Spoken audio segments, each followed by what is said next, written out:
Morning. हम doctor Ambedkar के बारे में चर्चा कर रहे थे और पिछली क्लास में हमने डॉक्टर अंबेडकर के सामाजिक विचार को देखा है और कि सामाजिक संबंधित विचार अंबेडकर के किस प्रकार के थे। आज हम अंबेडकर के राजनीतिक विचार देखेंगे, यानी राजनीति के ऊपर किस प्रकार के विचार अंबेडकर साहब रखते हैं, कौन कौन सी बातें, राज्य के बारे में क्या कहा है, शासन व्यवस्था के बारे में उन्होंने क्या कहा है, लोकतंत्र संबंधी उनके विचार क्या थे, लोकतंत्र की सफलता के लिए वो किस प्रकार की बातें करते हैं, उन बातों के अंदर आज हम पढ़ेंगे। उनमें राजनीतिक विचारकों में पहला जो बात आती है, अंबेडकर राजनीति के बारे में जो बात करते हैं वो करते हैं कि राज्य का स्वरूप क्या होगा,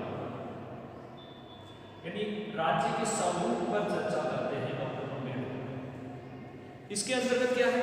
इसके अंतर्गत डॉक्टर अंबेडकर ये कह रहे हैं कि राज्य एक अनिवार्य और उपयोगी संस्था है। यानी राज्य को अंबेडकर क्या मान रहे हैं? राज्य को अंबेडकर मान रहे हैं अनिवार्य संस्था, जिसके बिना किसी का भी विकास नहीं हो सकता। न समाज का विकास हो सकता है, न राज्य का विकास हो सकता है और न व्यक्ति का विकास हो सकता है। तो राज्य एक अनिवार्य संस्था है जो सर्वांगीण विकास के लिए एक आवश्यक और महत्वपूर्ण संस्था है। ये राज्य जो राज्य है, ये राज्य व्यक्ति के जीवन में सकारात्मक भूमिका निभाता है। क्यों? क्योंकि व्यक्ति के जीवन में कई समस्याएं आती, कई बाधाएं आती हैं। व्यक्ति की न्यूनतम आवश्यकताओं की पूर्ति करने की बात हो, उनकी भौतिक आवश्यकताओं की पूर्ति की बात हो, उनके रोजगार से संबंधित उनकी बातें हो या अन्य और किसी भी प्रकार की अगर जो बातें आती हैं, उनकी पूर्ति के लिए राज्य एक अनिवार्य और एक महत्वपूर्ण साधन के रूप में उभर करके हमारे सामने आता है। इसलिए अंबेडकर जो राज्य नामक संस्था है, इस राज्य नामक संस्था को अंबेडकर क्या मानते हैं? अंबेडकर इसको राज्य के लिए सकारात्मक संस्था मानते हैं जो राज्य के विकास में एक महत्वपूर्ण योगदान देती है। क्योंकि राज्य के अंतर्गत रहकर ही व्यक्ति स्वतंत्रता का उपयोग कर सकता है, समानता का उपयोग कर सकता है। इसलिए वो ये कह रहे हैं कि जो राज्य का स्वरूप हो, वो राज्य का स्वरूप एक स्वतंत्र स्वरूप हो, एक अनिवार्य हो, राज्य की सदस्यता अनिवार्य हो, लोकतांत्रिक स्वरूप हो इसका, यानी लोकतंत्रात्मक राज्य को माना है। अंबेडकर राजतंत्रात्मक शासन व्यवस्था की कटी आलोचना करते हैं, तानाशाही शासन व्यवस्था की आलोचक रहे हैं। इसलिए वो कह रहे हैं कि राज्य का जो स्वरूप, पहली बात राज्य अनिवार्य संस्था है। क्यों? क्योंकि ये व्यक्ति के जीवन में सकारात्मक योगदान देती है। तीसरा, अंबेडकर राज्य के लोकतांत्रिक स्वरूप का समर्थन करते हैं कि लोकतंत्र होना चाहिए, लोकतंत्र के माध्यम से ही व्यक्ति का सर्वांगीण विकास होना चाहिए। तो राज्य का स्वरूप कैसा होना चाहिए? राज्य का स्वरूप होना चाहिए लोकतांत्रिक होना चाहिए।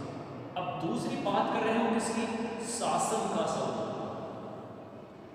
शासन का स्वरूप किस प्रकार होना चाहिए? राज्य का स्वरूप हो गया कि लोकतांत्रिक शासन व्यवस्था होगी जिसमें जनता के द्वारा चुने हुए प्रतिनिधि भाग लेंगे और यहाँ प्रत्यक्ष लोकतंत्र अपनाना चाहिए, अप्रत्यक्ष लोकतंत्र। लेकिन अंबेडकर साहब जो थे वो अप्रत्यक्ष लोकतांत्रिक शासन व्यवस्था के समर्थक थे। अब शासन का स्वरूप कैसा हो? तो हमने अभी पढ़ा कि अंबेडकर किस शासन व्यवस्था का समर्थन कर रहे हैं? तो अंबेडकर लोकतंत्र का समर्थन कर रहे हैं। लोकतंत्र भी क्या होता है? दो प्रकार का होता है। कौन कौन सा? एक हो गया प्रत्यक्ष लोकतंत्र और एक हो गया अप्रत्यक्ष लोकतंत्र।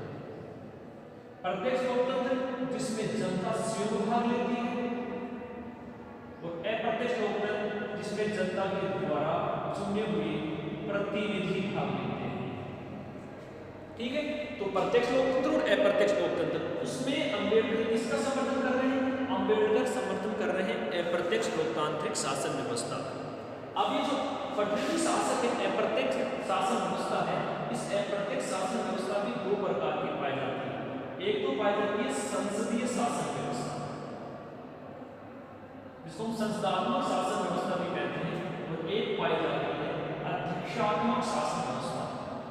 दो प्रकार की शासन व्यवस्थाएं पाई जाती है अप्रत्यक्ष लोकतंत्र में। एक संसदात्मक शासन व्यवस्था, एक अध्यक्षात्मक शासन व्यवस्था। अध्यक्षात्मक शासन व्यवस्था के अंतर्गत जनता किसको चुनती है? अपने अध्यक्ष को चुनती है।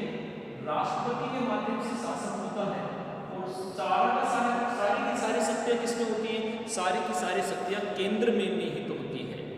इस अध्यक्षात्मक शासन व्यवस्था के अंतर्गत शक्ति पृथक्करण का सिद्धांत पाया जाता है। शक्ति पृथक्करण का सिद्धांत पाया जाता है। इसका मतलब ये हुआ, शक्ति पृथक्करण का मतलब ये हुआ कि शासन के 3 अंग होते हैं। शासन के 3 अंग हैं, कार्यपालिका, विधायिका और न्यायपालिका। कार्यपालिका, विधायिका और न्यायपालिका शासन के 3 अंग हैं और ये शासन के तीनों अंग एक दूसरे से पूर्णतया पृथक हैं। यानी कार्यपालिका जो काम करेगी वो विधायिका नहीं करेगी, विधायिका जो काम करेगी वो न्यायपालिका नहीं करेगी, न्यायपालिका जो करेगी वो कोई सी भी नहीं करेगी। यानी कार्यपालिका, विधायिका और न्यायपालिका तीनों एक दूसरे से क्या होगी? पूर्णतया पृथक होगी। ये किसमें पाया जाता है? अध्यक्षात्मक शासन व्यवस्था के अंतर्गत पाया जाता है। यहाँ की जो कार्यपालिका यानी यहाँ की जो प्रधानमंत्री, राष्ट्रपति और उनके जो मंत्री हैं वो संसद के प्रति यानी वहाँ की विधायिका के प्रति उत्तरदायी नहीं है। न्यायपालिका स्वतंत्र पाई जाती है। इस प्रकार की अध्यक्षात्मक शासन व्यवस्था पाई जाती है। तो इस प्रकार की शासन व्यवस्था अगर वर्तमान में आपको देखनी हो तो सर्वश्रेष्ठ शासन व्यवस्था के रूप में हम अमेरिका को देख सकते हैं। अमेरिका में अध्यक्षात्मक शासन व्यवस्था पाई जाती है। लेकिन डॉक्टर अंबेडकर इस अध्यक्षात्मक शासन व्यवस्था के समर्थन नहीं है। वो किसके समर्थक हैं? वो संसदीय शासन व्यवस्था के समर्थक हैं। क्यों? क्योंकि यहाँ शासन किसके द्वारा करता है?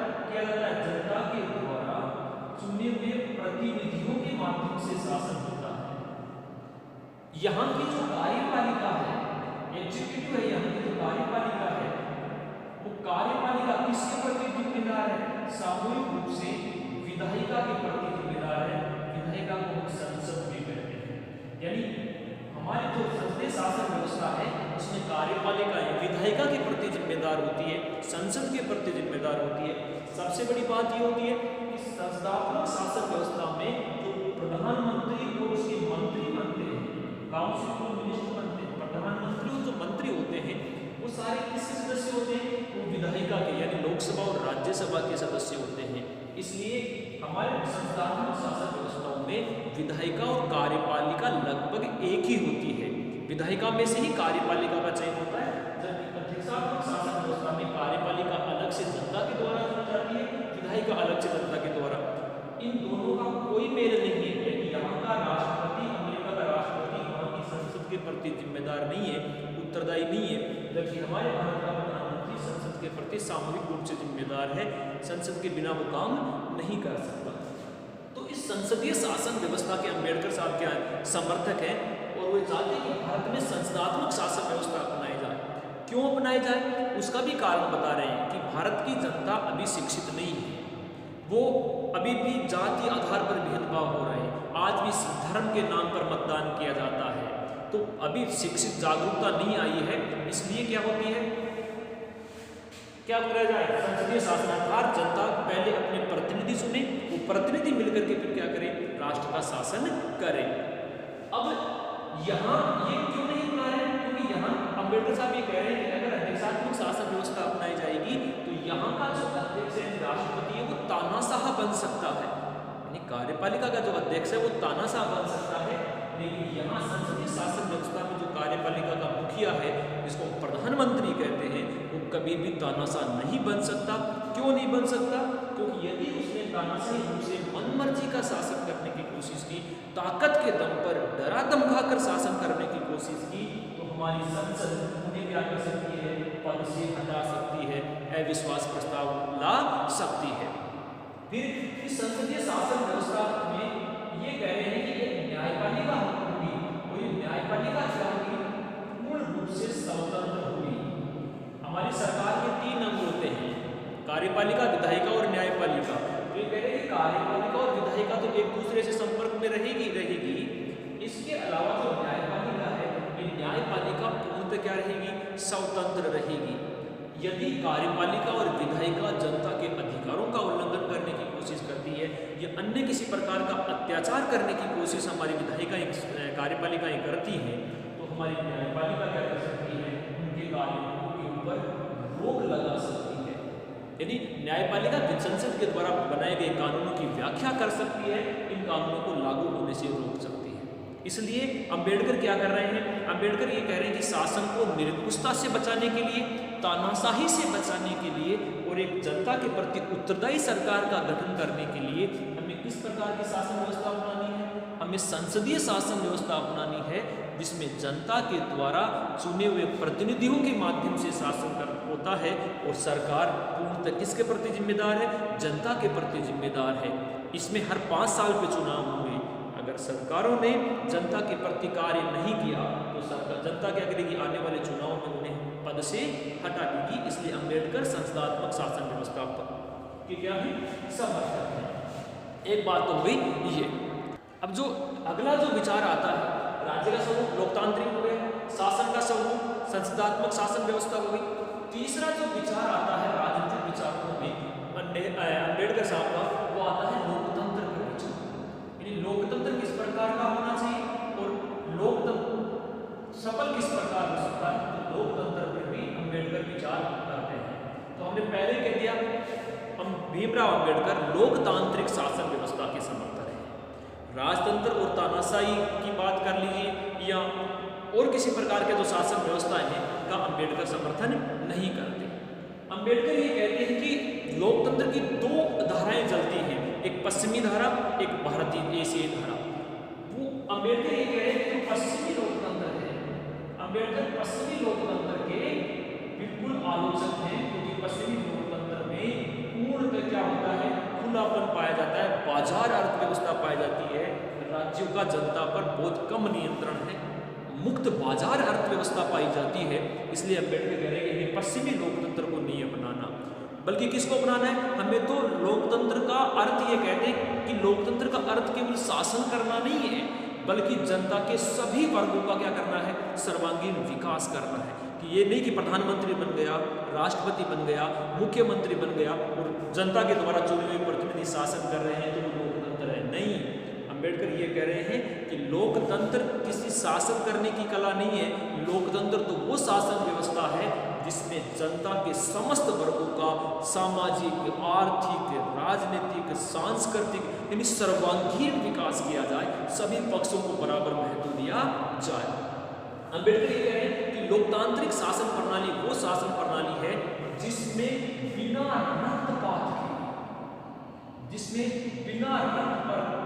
के क्या किया जा सकता है? सामाजिक बदलाव लाया जा सकता है, क्रांति लाई जा सकती है, समाज के असमानता को दूर किया जा सकता है, गरीबी और अमीरी की खाई को दूर किया जा सकता है।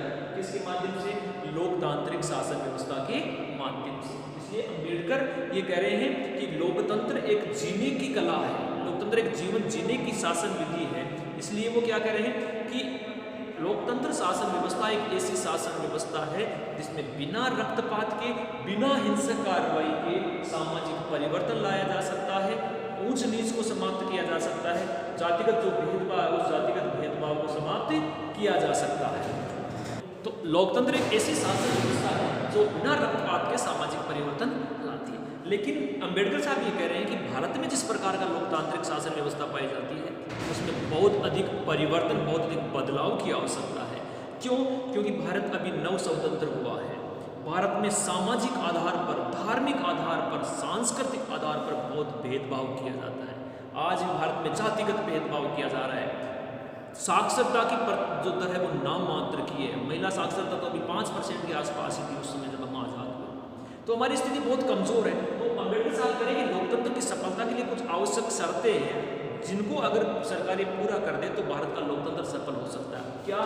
तो लोकतंत्र की सफलता के लिए क्या कर रहे हैं? लोकतंत्र की सफलता के ऊपर कुछ विचार दे रहे हैं। अलग से बिल्कुल भी आता है अंबेडकर के लोकतंत्र संबंधी विचार। राजनीतिक विचारों में ही लोकतंत्र संबंधी विचार भी आते हैं, अलग से टॉपिक भी बनता है कि सफलता के लिए क्या करें कि लोकतंत्र की सफलता कैसे हो सकती है। तो पहली बात तो अंबेडकर साहब कह रहे हैं कि लोकतंत्र कब सफल हो सकता है? लोकतंत्र तब सफल हो सकता है जब जाति प्रथा को समाप्त कर दिया जाए।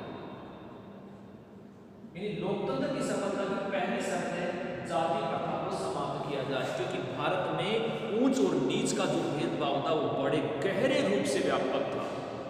जाति के आधार पर उच्च और नीच का भेदभाव कर दिया था। मनुस्मृति में भारत को 4 वर्णों में, जो हमने पिछले क्लास में कहा, 4 वर्णों में बांट दिया, ब्राह्मण, क्षत्रिय, वैश्य और शूद्र। उनमें शूद्र जो वर्ग था उनकी स्थिति बहुत निम्न स्तर की थी, बहुत दयनीय थी। ऊंची जातियां उनका बड़े व्यापक स्तर पर शोषण करती थी, छुआछूत का व्यवहार उनके साथ किया जाता था।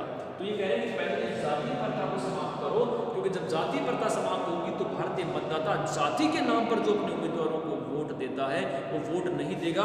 वोट लोकतंत्र के नाम पे दी जाएंगे, अच्छे नेताओं के नाम पे दिए जाएंगे, जाति के आधार पर नहीं दी जाएंगे। इसलिए लोकतंत्र की सफलता की पहली शर्त है कि आप क्या करो, जाति प्रथा को समाप्त कर दिया जाए। और क्या कहना है, अम्बेडकर कह रहे हैं सामाजिक लोकतंत्र स्थापित किया जाए। अम्बेडकर सामाजिक समानता के समर्थक हैं, तो ये इसलिए कह रहे हैं कि सामाजिक लोकतंत्र की स्थापना की जाए, ऐसा लोकतंत्र जिसमें जनता की व्यापक स्तर पर भागीदारी हो, जिसमें प्रत्येक स्तर पर जनता भाग लेती हो।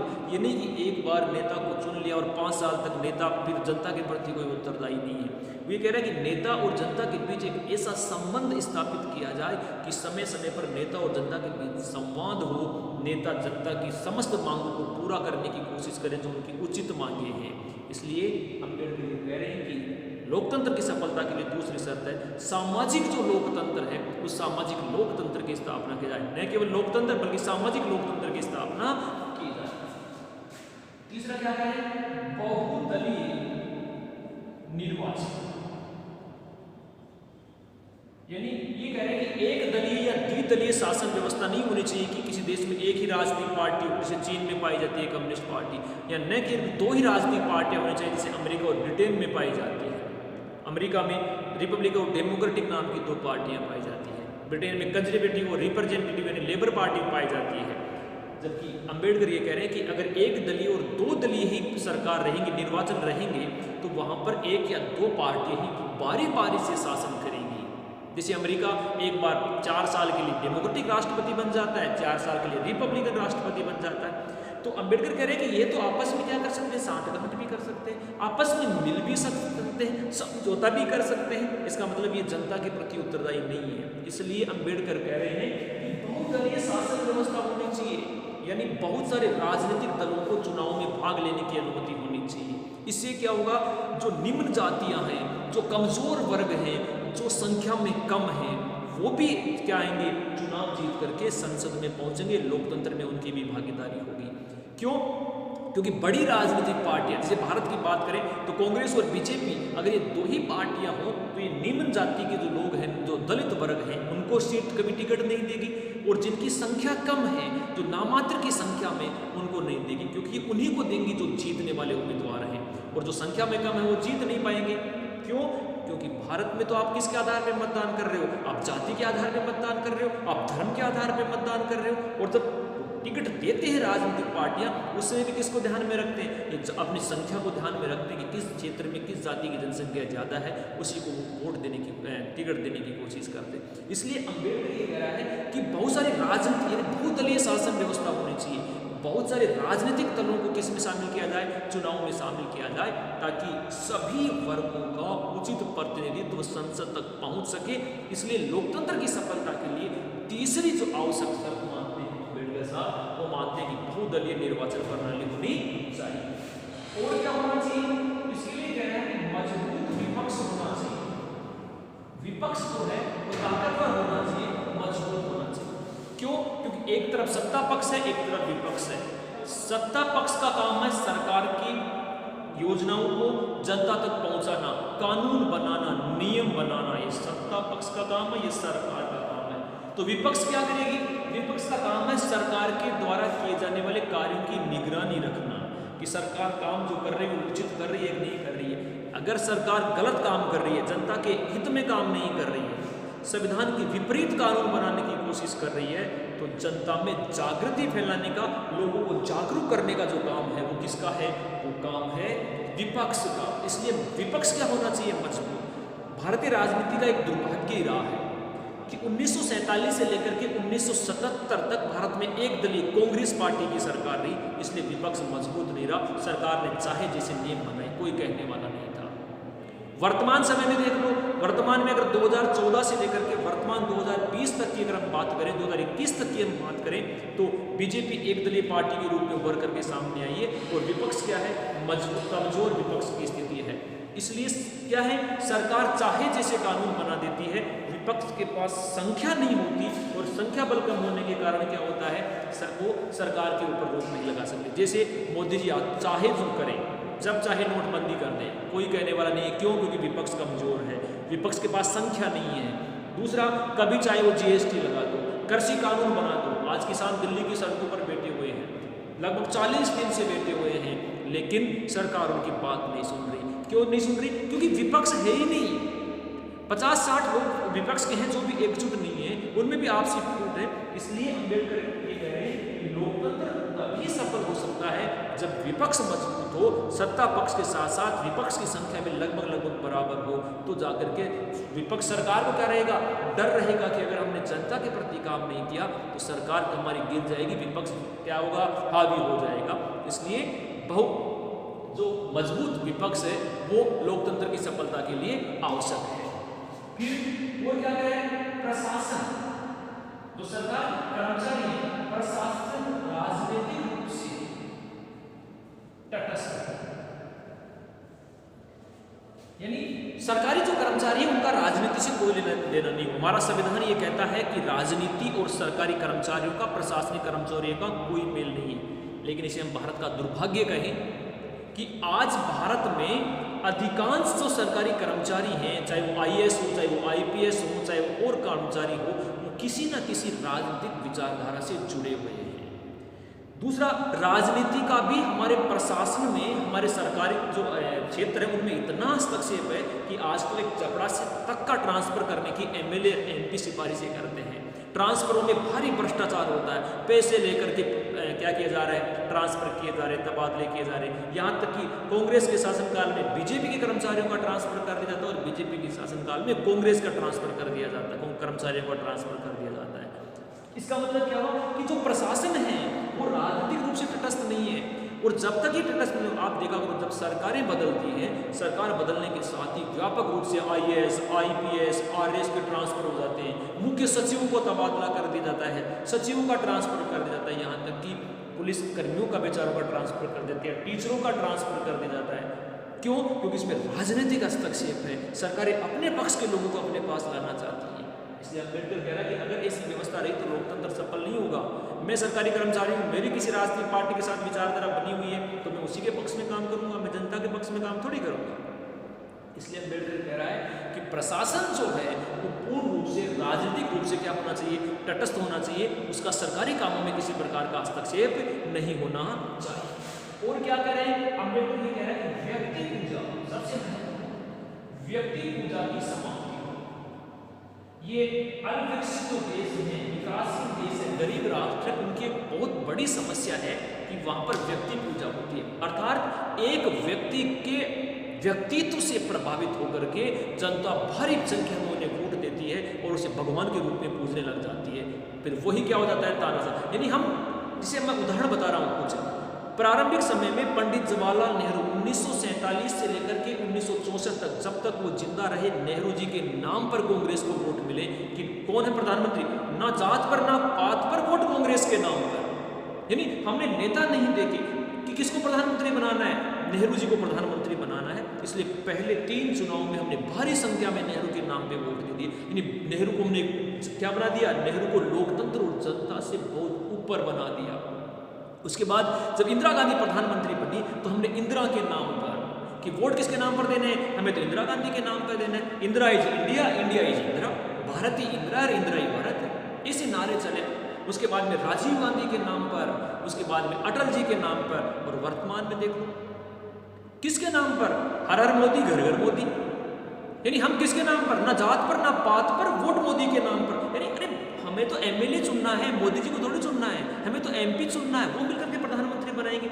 यानी हमने 2014 और 2019 के चुनाव में पहले जैसी स्थिति देखी जो नेहरू जी के शासन में थी, इंदिरा जी के शासनकाल में थी, कि हमने अपना उम्मीदवार नहीं देखा, हमने एमएलए नहीं देखा, हमने एमपी नहीं देखा कि वो हमारे काम आएगा कि नहीं, पढ़ा लिखा है कि नहीं, अपराधी है कैसा है। हमने तो क्या कर दिया, हमें तो मोदी जी के नाम पे वोट देना है। इसको क्या कहते हैं? इसको कहते हैं व्यक्ति पूजा, यानी एक व्यक्ति के आधार पर समस्त शासन का निर्णय करना। अंबेडकर कह रहा है कि ऐसी स्थिति जब जब किसी भी राष्ट्र में आएगी वो लोकतंत्र को हानि पहुंचाएगी। क्यों? क्योंकि वो व्यक्ति फिर क्या हो जाता है, तानाशाह होता है, अपनी मर्जी के आधार पर शासन करता है। मोदी जी को हमने भारी संख्या में मतदान दिया, मोदी जी ने क्या कर दिया, नोटबंदी कर दी साहब। किसके लिए? कि भ्रष्टाचार समाप्त होगा, काला धन समाप्त हो जाएगा, बहुत सारे जो पैसे हैं वो हमारे देश में आएंगे। क्या आया भाई हमारे पास? ना काला धन समाप्त हुआ, ना भ्रष्टाचार समाप्त हुआ। उन्होंने कहा कि साहब बड़े नोटों से भ्रष्टाचार होता है, 1000 के नोट बंद कर दिए तो फिर 2000 के नोट चालू कर दिए। मैं किसी व्यक्ति विशेष की आलोचना ही नहीं कर रहा, मैं आलोचना कर रहा हूँ व्यक्ति पूजा की। जो अंबेडकर कह रहे हैं कि हमें एक व्यक्ति के आधार पर नहीं, हमें अपने नेता को चुनना है। इसलिए लोकतंत्र की सफलता के लिए क्या आवश्यक है कि जो व्यक्ति पूजा की जाती है उस व्यक्ति पूजा को क्या किया जाए, समाप्त किया जाए। बहुमत की निरंकुशता को समाप्त किया जाए, मजबूत क्या हो, विपक्ष हो। और सबसे महत्वपूर्ण क्या, ये कह रहे हैं कि जनता जो है, जनता को शिक्षित व जागरूक किया जाए, जनता को शिक्षित व जागरूक किया जाए। क्योंकि जब जनता शिक्षित हो जाएगी, जब जनता जागरूक हो जाएगी, उस समय अपने आप ही लोकतंत्र सफल हो जाएगा। क्यों? क्योंकि हम अच्छे नेता चुनेंगे, पढ़े लिखे नेता चुनेंगे, व्यक्ति पूजा हम नहीं करेंगे, अपराधियों को हम नहीं जीतने देंगे, हम जाति और धर्म के आधार पर मतदान नहीं करेंगे। जब जनता जागरूक हो जाएगी तो लोकतंत्र क्या हो जाएगा, अपने आप ही सफल हो जाएगा। संवैधानिक साधनों में क्या करना है, हमें संवैधानिक साधनों में विश्वास करना है, संविधान का पालन करना है, जातीय जो हिंसा है उसको समाप्त करना है, सामाजिक असमानता को दूर करना है। तब जाकर के हमारा लोकतंत्र क्या होगा, सफल होगा। इस प्रकार के विचार अम्बेडकर के राजनीतिक विचार हैं। अगर उनको वास्तविक रूप से डॉक्टर अम्बेडकर के विचारों को आज की सरकारें स्वीकार करें तो हमारा भारत वापस विश्व गुरु हो सकता है। भारत दुनिया का वर्तमान में सबसे बड़ा लोकतंत्र है, लेकिन अगर इन बातों को स्वीकार किया जाए तो सबसे बड़ा नहीं, दुनिया का सबसे सफल और विकसित लोकतंत्र हमारा भारत बन सकता है। इस प्रकार अम्बेडकर के जो राजनीतिक विचार थे वो पूरे हुए। अगली कक्षा में फिर हम एक नए राजनीतिक विचार के सामने उपस्थित होंगे। तब तक के लिए धन्यवाद।